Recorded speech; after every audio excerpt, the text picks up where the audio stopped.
കേരളത്തിലെ ബി.ജെ.പി. ജനപ്രതിനിധികളുടെ ഡൽഹി യാത്രയ്ക്ക് ഉത്തർപ്രദേശിൽ ഊഷ്മള സ്വീകരണം. മഥുര റെയിൽവേ സ്റ്റേഷനിൽ ബി.ജെ.പി. പ്രവർത്തകർ ആവേശകരമായ സ്വീകരണം നൽകി. മഥുരയിൽ നിന്ന് ഗോകുൽ രമേശ് തയ്യാറാക്കിയ റിപ്പോർട്ടിലേക്ക്.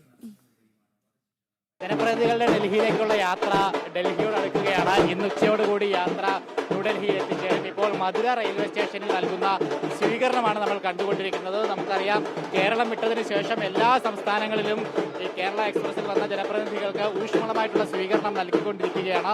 ഇപ്പോൾ ഏറ്റവും ഒടുവിൽ മധുരയിലെ പ്രവർത്തകർ വളരെ ഊഷ്മളമായിട്ടുള്ള സ്വീകരണം തന്നെ ബി ജെ പിയുടെ ജനപ്രതിനിധികൾക്ക് നൽകിയിരിക്കുകയാണ്. വാദ്യമേളങ്ങളുടെ അകമ്പടിയോടുകൂടി പുഷ്പങ്ങൾ അർപ്പിച്ചുകൊണ്ട്, പുഷ്പഹാരങ്ങൾ അർപ്പിച്ചുകൊണ്ട് അവർ കേരളത്തിലെ ബി.ജെ.പി. നേതാക്കളെയും ബി.ജെ.പി.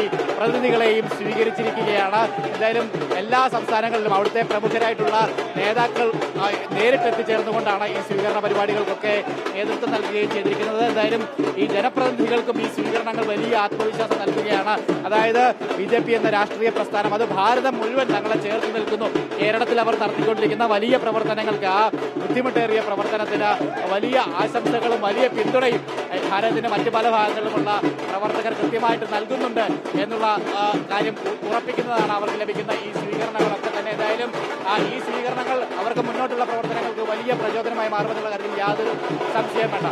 കേരള എക്സ്പ്രസിൽ നിന്നും അനിഷ് കാട്ടാക്കടയ്ക്കൊപ്പം ഗോകുൽ രമേശ്.